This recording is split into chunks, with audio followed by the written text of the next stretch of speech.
Είμαστε φίλοι του YouTube, είμαι ο OmegaTechGR και σήμερα είναι άλλο ένα μικρό vlog.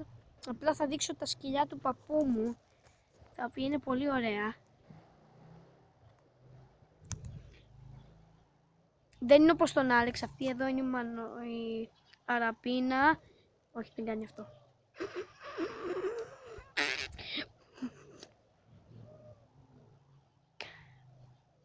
Αυτή είναι η Αραπίνα με το μαύρο το κεφάλι, αυτή εκεί με τα καφέ είναι η Μανολίνα και αυτή εδώ η άσπρη είναι η Μπουμπού. Το ξέρω είναι περίεργα τα ονόματα, αλλά αυτό το vlog το κάνω πιο πολύ για πλάκα, οπότε ξεχάστε το.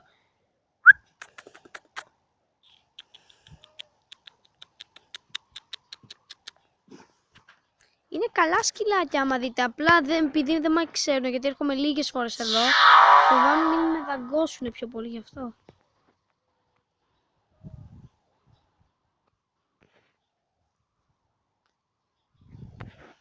Δεν θέλω να είναι πολύ μικρό το βίντεο, ας πούμε θα κάνω και ένα gameplay, μην νομίζω ότι θα σας αφήσω μόνο με vlogs, το ξέρω έχω καιρό να κάνω gameplay. Επίσης, κάντε like, subscribe και πείτε μου στα σχόλια από κάτω τι θέλετε να δείτε. Ήμουν ο OmegaTechGR, αντίο.